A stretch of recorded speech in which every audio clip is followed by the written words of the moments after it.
할렐루야. 우리 다 같이 찬송가 419장을 부르시면서 2월 26일 수요일 새벽 예배를 시작하도록 하겠습니다.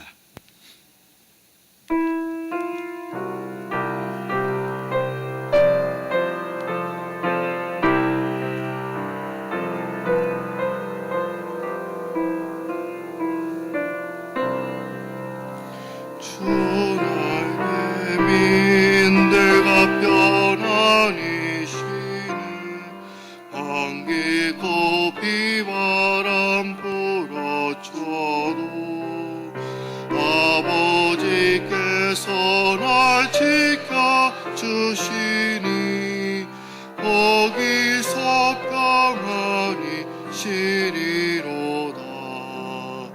주 날개에 평안하다. 그 사랑 끈을 짜니뇨. 주 날개에 내 쉬는 영혼 영원히 거기서 살리. 주 날개에 나의 피난처 되니 거기서 쉬기를 원하노. 세상이 나를 위로치 못하나 거기서 평안을 누리로다. 주 날개 위에 평안하다. 그 사랑 끈을 짜니뇨. 주 날개 위에 내 쉬는 영혼 영원히 거기서 살리. 주 나에게 참된 기쁨이 있네. 고달픈 세상 길 가는 동안 나 거기 숨어도 보심을 받고 영원한 안식을 얻으리라. 주 날개에 평안하다. 그 사랑 끈을 짜니뇨. 주 날개에 내 쉬는 영혼 영원히 거기서 살리.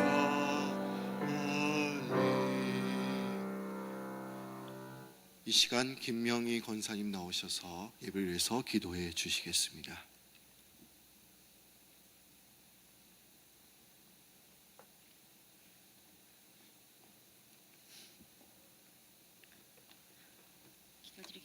기도드리겠습니다. 하나님, 사랑과 은행하신 하나님 아버지, 오늘 하루의 삶도 은혜 가운데 보내게 하시고 이 새벽의 자리에 나와 계시니 감사합니다. 지나온 시간을 돌아보면 우리가 오로지 할 수 있는 것은 오직 감사와 기도뿐임을 이 시간 고백하게 됩니다. 우리의 삶을 인도하시는 하나님께 전적으로 의지하면서 하루하루 주어진 시간을 열심히 살아갈 수 있도록 인도하여 주시옵소서. 날마다 기도의 시간을 내어 하나님을 찾게 하시고 부르짖는 우리의 기도에 응답하여 주시옵고 또한 하나님 마음을 알게 하여 주시옵소서. 우리를 교회로 모이게 하신 하나님 뜻을 잘 분별하여 하나님이 기뻐하시는 교회로 자라나게 하시고 섬기는 자를 축복하시고 그리고 하나님의 사랑으로 채워 주시옵소서. 하나님 참으로 감사드립니다. 저희 프라미스 교회에 특별한 사명감을 주시옵고 지금까지 지켜주신 하나님 아버지, 414 사역의 모든 프라미스 성도들에게 또한 참여할 수 있는 기회를 주시고 기도하게 하시고 성령의 감동을 주신 하나님 아버지, 교회를 위하여 열심으로 봉사하는 저희 모든 기관과 그리고 각 교구장님들에게 하나님의 축복이 있기를 바랍니다. 그리고 주님의 몸된 교회를 위하여 세계 선교를 위하여 늘 수고하시는 담임 목사님에게 건강 축복을 내려주시옵고 또한 여러 교육자들에게도 하나님의 사랑이 충만으로 채워주시옵소서. 성령 하나님께서 이 시간 우리 가운데 함께 하셔서 우리 마음을 주정해 주기를 원하며 주님, 새벽이라는 이 시간이 하나님께서 우리를 다듬어 주시는 시간이 또한 되게 하옵소서. 오늘 말씀 전하시는 목사님에게 성령이 갇혀 주셔서 말씀이 함께 하시고 또한 오늘 하루도 기쁨이 충만한 하루가 될 수 있도록 인도하여 주시옵소서. 이 시간 사모여 기쁘게 내어드릴 수 있는 우리가 될 수 있도록 인도하여 주시옵고 하나님 감사드립니다. 하나님 사랑합니다. 예수 그리스도 이름으로 기도드렸습니다. 아멘.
온유교회의 귀한 찬양 감사드립니다. 오늘 통독할 본문 말씀은 사도행전 10장 1절부터 11장 18절까지의 말씀이 되겠습니다. 사도행전 10장 1절부터 11장 18절까지의 말씀입니다.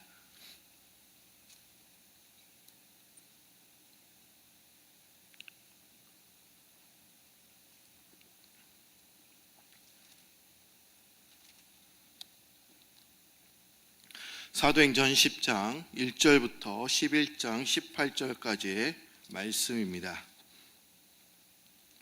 다 찾으신 줄 알고 이제 한 절씩 교독하시겠습니다. 가이사랴에 고넬료라 하는 사람이 있으니 이달리아 부데라 하는 군대의 백부장이라.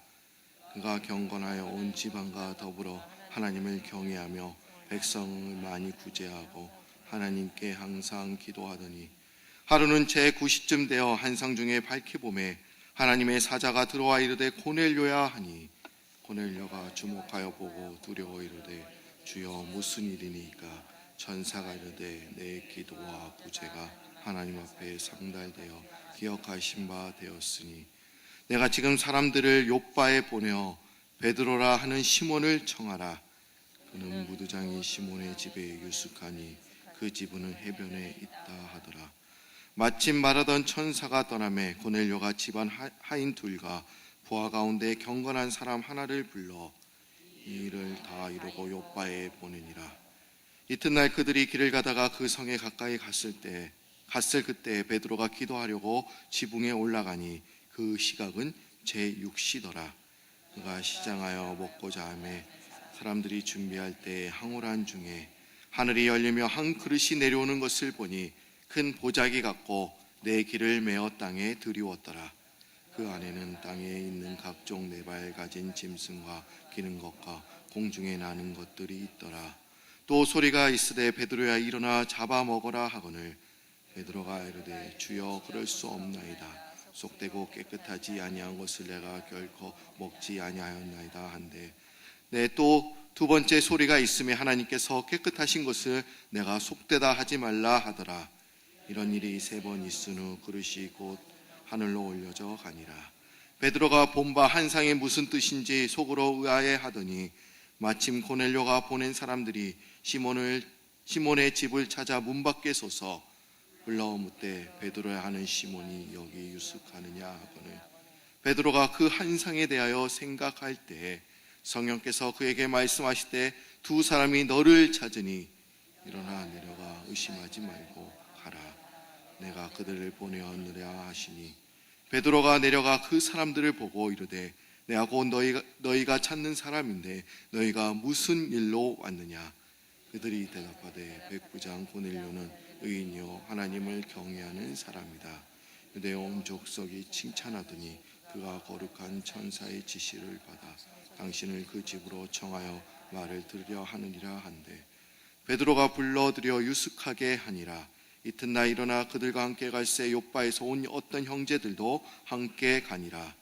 이튿날 가이사랴에 들어가니 고넬료가 그의 친척과 가까운 친구들을 모아 기다리더니 마침 베드로가 들어올 때 고넬료가 맞아 발 앞에 엎드려 절하니 베드로가 이르되 일어서라 나도 사람이라 하고 더불어 말하여 들어가 여러 사람이 모인 것을 보고 유대인으로서 이방인과 교제하며 가까이 하는 것이 이법인 줄 너희도 알거니와 하나님께서 내게 지시하사 아무도 속되다 하거나 깨끗하지 않다 하지 말라 하시기로 부름을 사용하지 아니하고 하노라. 문더니 무슨 일로 나를 불렀느냐.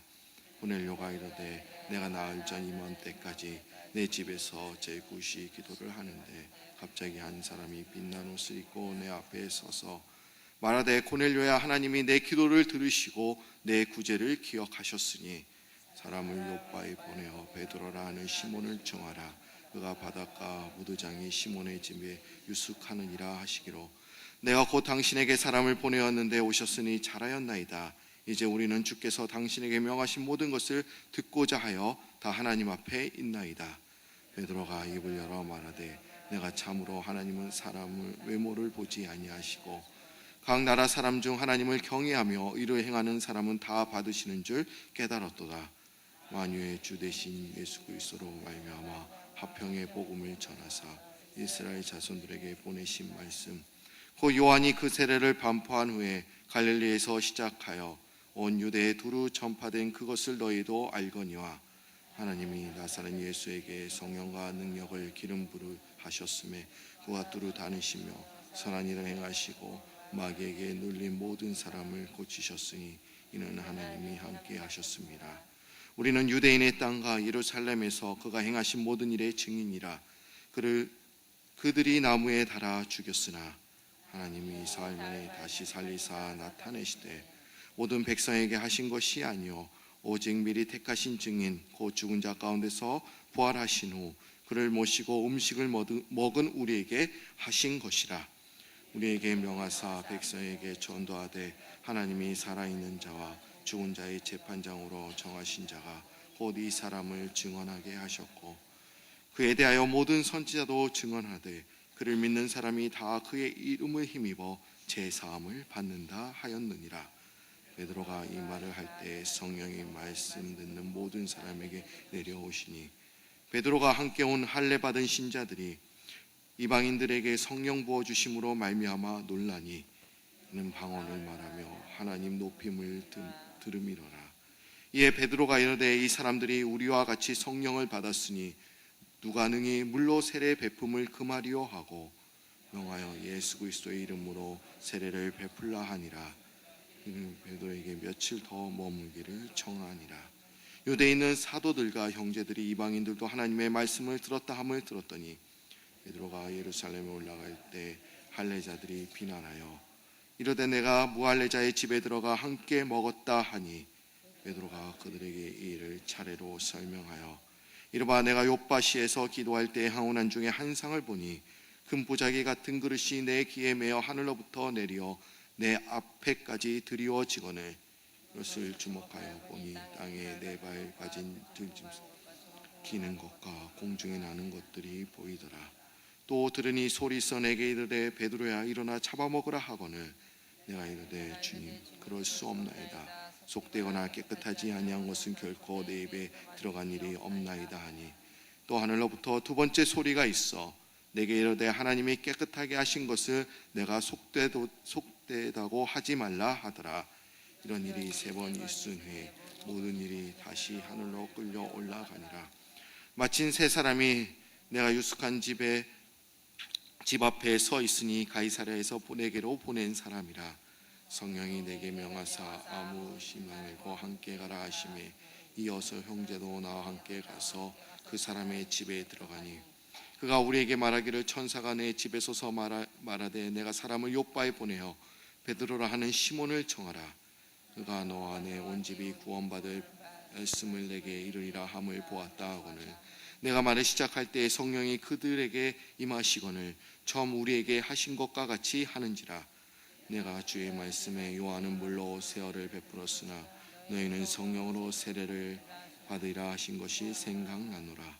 그런즉 하나님이 우리가 주 예수 그리스도를 믿을 때 주신 것과 같은 선물을 그들에게도 주셨으니 내가 누구에게 하나님을 능히 맡겠느냐 하더라. 그들이 이 말을 듣고 잠잠하여 하나님께 영광을 돌려 이르되 그러면 하나님께서도 이방인에게도 생명 얻는 회개를 주셨더라 하니라. 아멘. 우리 한번 옆에 있는 분과 인사를 나누시고 말씀을 듣도록 하겠습니다. 잘 오셨습니다. 반갑습니다. 이 아침에도 하나님께서 우리에게 큰 은혜를 주실 줄 믿습니다. 우리가 일식백천 성경 통독을 시작한 지도 벌써 75일이 되었습니다. 이제 우리가 75%를 지금 했습니다. 조금만 하면 이제 우리가 100일 일을 잘 마칠 수가 있습니다. 우리가 지금 구약 성경을 읽고 이제 신약 성경 사도행전까지 저희들이 읽고 있습니다. 여러분 사도행전만 읽으면 힘이 나지 않습니까? 왜 그렇습니까? 이 안에는 성령의 역사가 일어나고 있어요. 근데 여러분들 얼굴 표정에는 그런 게 없어요. 이 사도행전 읽을 때는요 진짜 능력을 얻고 힘을 얻고 읽어야 되는 줄 믿습니다. 이 사도행전에는 성령께서 하시는 그런 역사, 우리가 상상하지 못한 그런 일들이 지금 일어나고 있습니다. 우리 한국 땅을 보시면 100년 전에 많은 선교사님들이 이제 한국 땅에 들어오셔서 이제 많은 사람들에게 복음을 전파하셨습니다.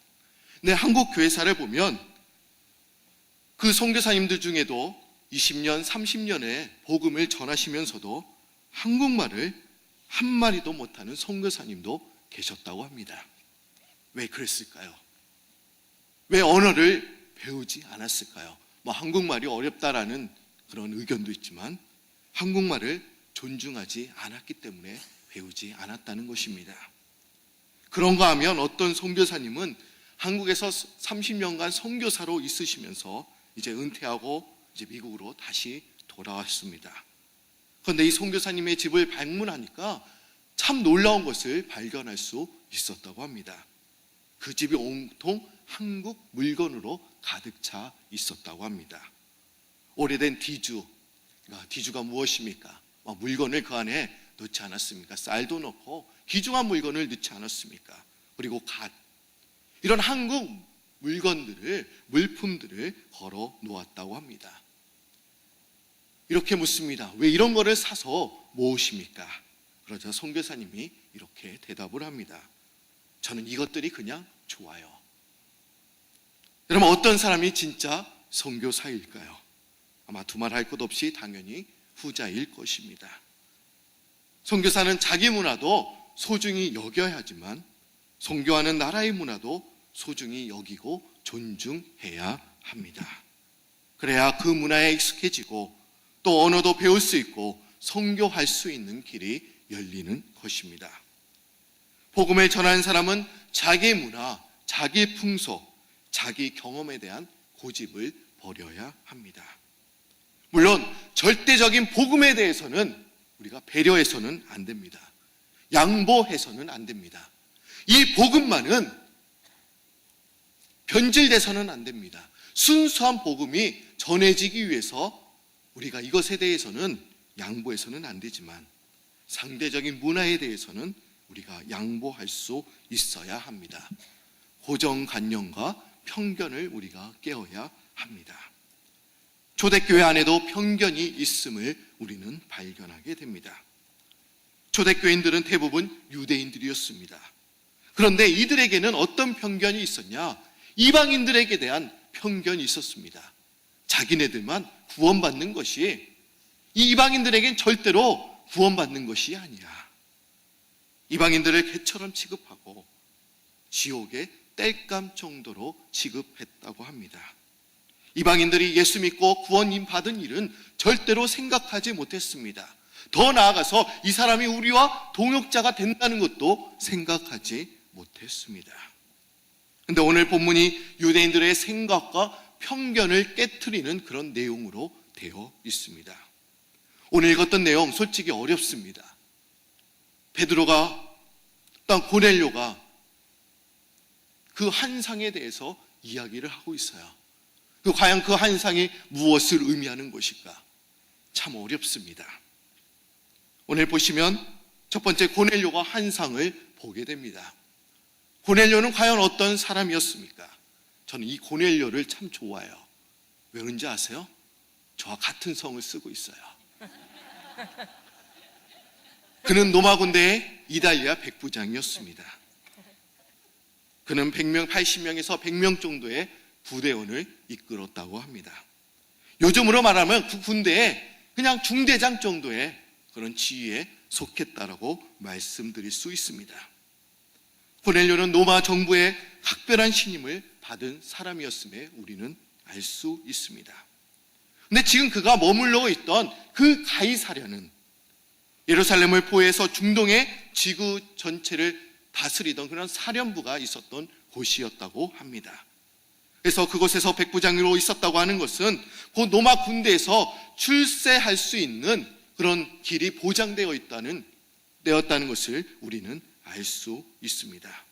그런데도 정말 놀라운 것은 그가 정복자인 로마이면서도 권력을 가진 사람이었음에도 불구하고 비정복민의 그런 종교를 가진 사람이었다고 하는 것이었습니다. 또 특히 하나님을 경외했던 사람이었습니다. 여러분, 정복자라고 하는 것은 사실 정체적으로 사회적으로 말할 수 없이 교만해지기 마련입니다. 지식이나 경제적으로 모든 것이 우월하다고 생각합니다. 더 나아가 이들은 이렇게 얘기합니다. 내가 너희들을 통치하고 있는데 우리 신이 제일이야. 우리 종교가 제일이다. 우리 문화가 또한 제일이다. 너희는 그냥 하나의 식민지만에 불과해. 이렇게 생각하기 쉽습니다. 하지만 그는 하나님을 경외하는 그런 사람이었다고 합니다.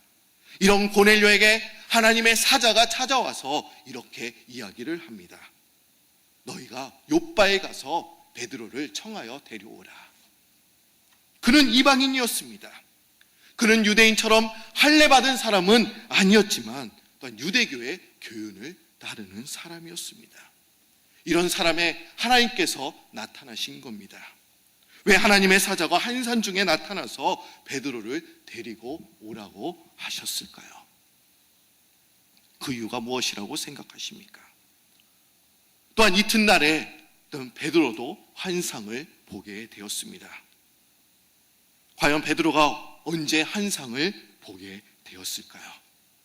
오늘 사도행전 10장 이제 9절을 보시면 이튿날 그들이 길을 가다가 그 성에 가까이 갔을 때 베드로가 기도하려고 지붕에 올라가니 그 시각은 제6시더라.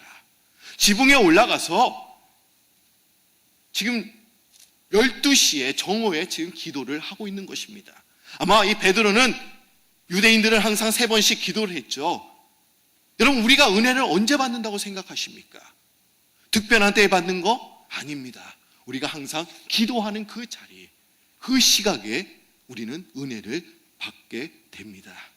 그리고 여러분, 이 새벽 기도 자리가요, 은혜 받는 자리입니다. 특별한 자리, 특별한 시간에 가서 우리가 은혜를 받는 게 아니에요. 오늘 이 베드로도 지붕에 올라갔을 때 항상 매일매일 기도했던 그 시간에 환상을 보게 된 것입니다.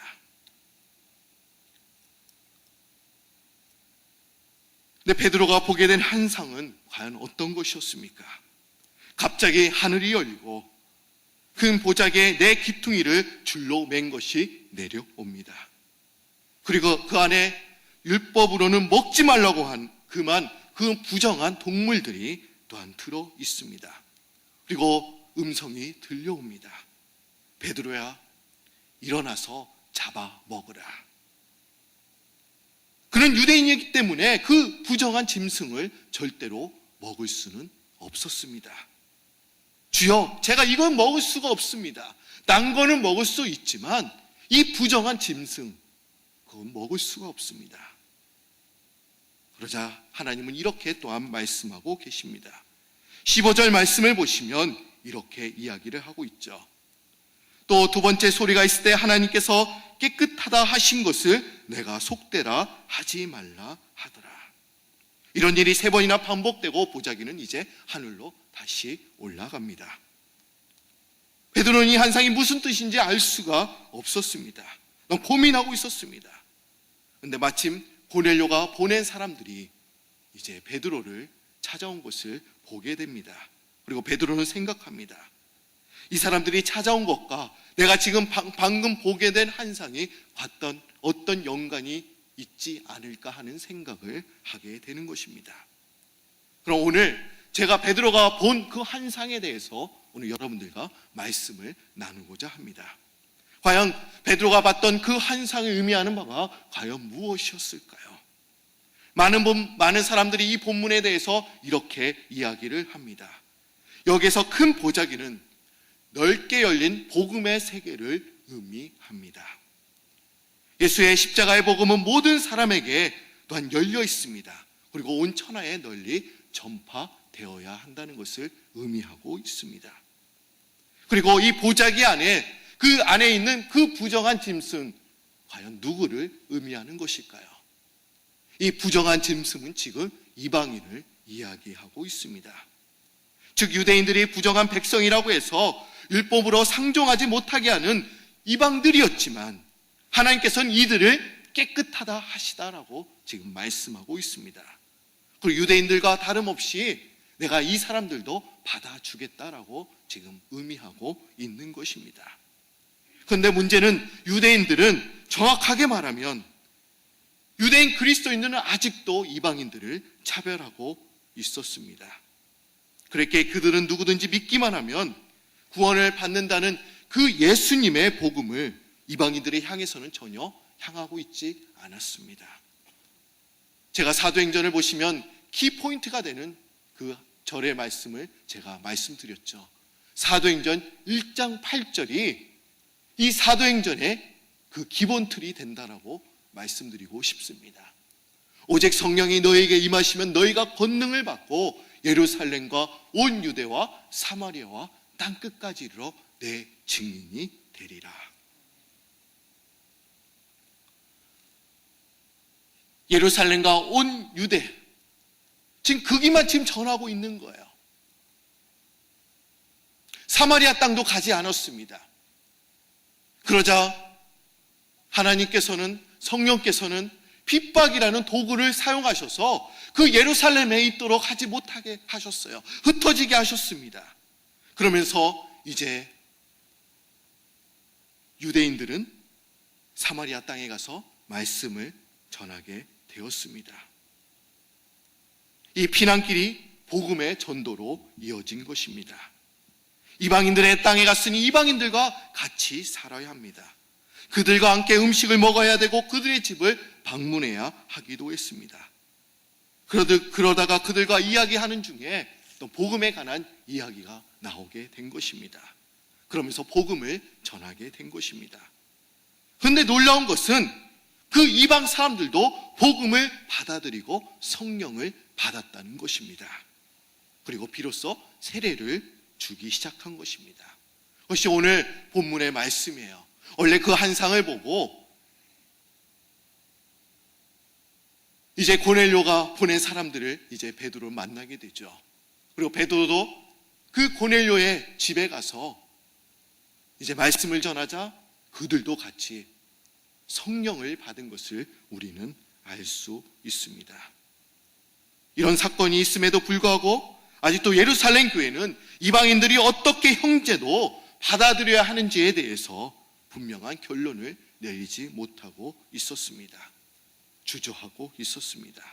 그러나 이제 하나님께서는 이미 이방인까지도 구원하시기로 작정하셨으니 지체하지 말고 나가서 이방인들에게 이 구원의 복음을 전하라고 이제 베드로를 고넬료의 집으로 보내신 것입니다.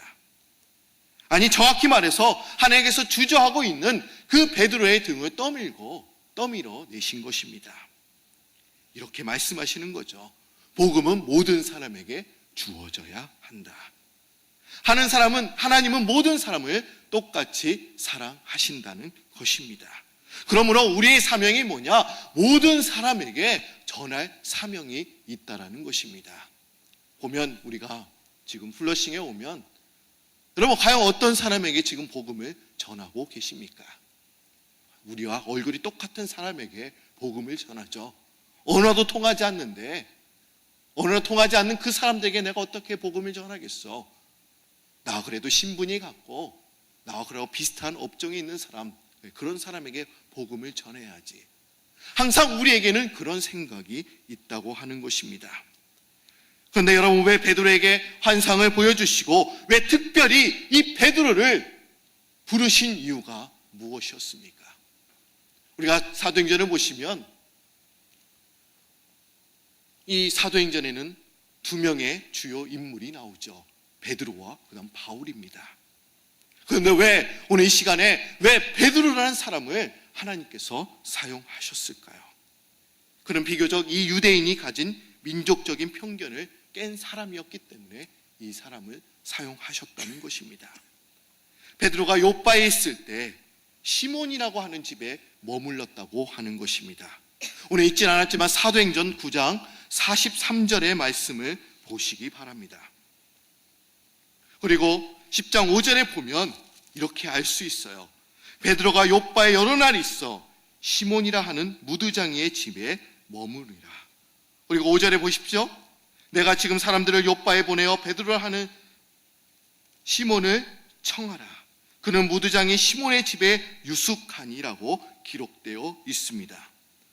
베드로가 이 사람 무두장이 시몬의 집에 머물렀을 때 환상을 보게 되었다는 것입니다. 우리는 무두장이를 피장이라고 이야기합니다. 개역 한글에는 피장이라고 번역되어 있습니다.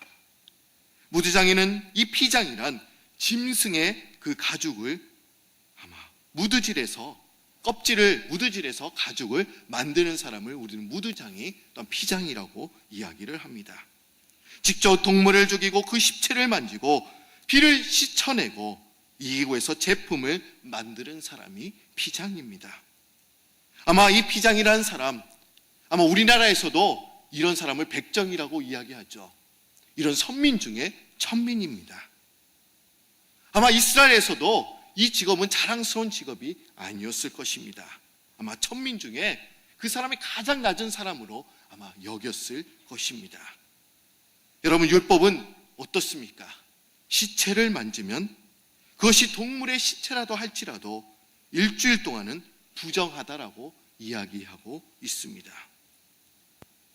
민수기 19장 11절에 보면 그렇게 부정해지면 적어도 일주일 동안은 하나님 앞에 나갈 수 없는 것이 또한 율법의 규정이었습니다.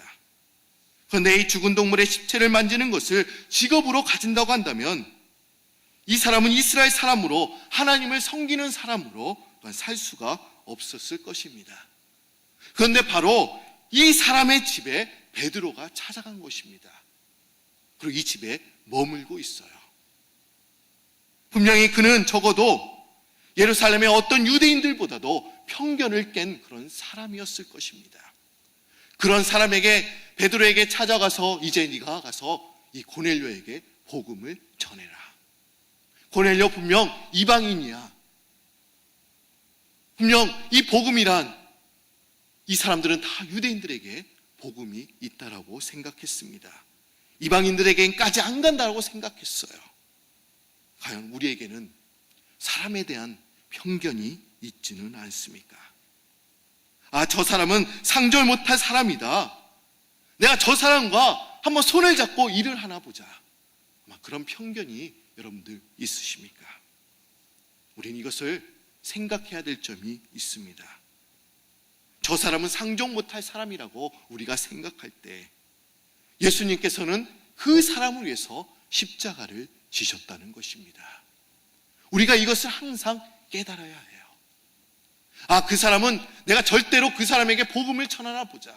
나에게 어떻게 한 사람인데, 예수님께서는 그 사람을 위해서 십자가를 지셨다는 것이죠. 저 사람을 하나님이 지극히 사랑하신다는 것입니다. 그러니까 오늘 말씀을 통해서 우리는 사람에 대한 편견을 제거해야 될 줄로 믿습니다. 그 사람도 구원받을 사람이야. 여러분, 우리는 어떻습니까? 여러분들 직장에 다녀보면 아마 여러분들 스페니시 분들 아마 많이 업종에 일을 데리고 쓰는 분들이 많이 계실 것입니다. 내가 한국 사람에게 복음을 전해야지, 나하고 얼굴이 똑같은 사람에게 복음을 전해야지, 아마 이렇게 생각할 것입니다. 여러분, 우리 교회 스페니시 교회가 있어요. 데리고 나오시기 바랍니다. 우리가 인종을 넘어서서 복음에는 차별이 없습니다. 누구나 믿을 수 있습니다. 내가 그 사람은 그 사람과 절대로 같이 있지 못해. 저 사람은 상종 못할 사람이야. 여러분, 그렇게 생각하는 순간에 하나님은 그 사람을 사용하기를 원하신다는 것을 깨닫고, 오늘 복음에는 유대인들뿐만 아니라 이방인들에게도 전해진 것을 우리가 바라보면서 우리가 모든 나라를 또 우리가 복음의 증인으로 나가야 될 줄로 믿습니다. 여러분, 복음에는 한계가 없습니다. 차별이 없습니다. 누구나 복음을 들을 수 있습니다. 우리가 좀 편견을 가지고 제한하지 마시기 바랍니다. 모든 사람에게는 복음을 들을 수 있어. 내가 그 사람에게도 복음을 전해야 되겠다. 여러분, 왜 복음으로 증인이 산다는 것이 얼마나 중요합니까? 제가 아마 사도행전 1장 7절에서 8절 말씀에 대해서 말씀을 전해드렸습니다. 증인이란 무엇입니까? 내가 예수님께 보고 듣고 아는 바를 그래도 전하는 사람이 증인입니다. 증인으로 우리가 살아갈 때 이 땅이 회복되는 줄 믿습니다. 왜 교회가 무너지고 있습니까? 왜 기독교가 무너지고 있습니까? 왜 복음이 잘 전해지지 않고 있습니까? 그것은 우리가 편견을 가지고 또 복음을 전할 뿐만 아니라 우리가 증인으로 살지 않기 때문에 그렇습니다. 오늘 이 시간 우리가 예수님의 증인으로 살아가고 복음에는 차별이 없다. 모든 사람에게 전해야 된다는 것을 깨닫고 오늘 하루도 복음의 증인으로 사시는 여러분들이 되시기를 소망합니다. 다 같이 기도드립니다.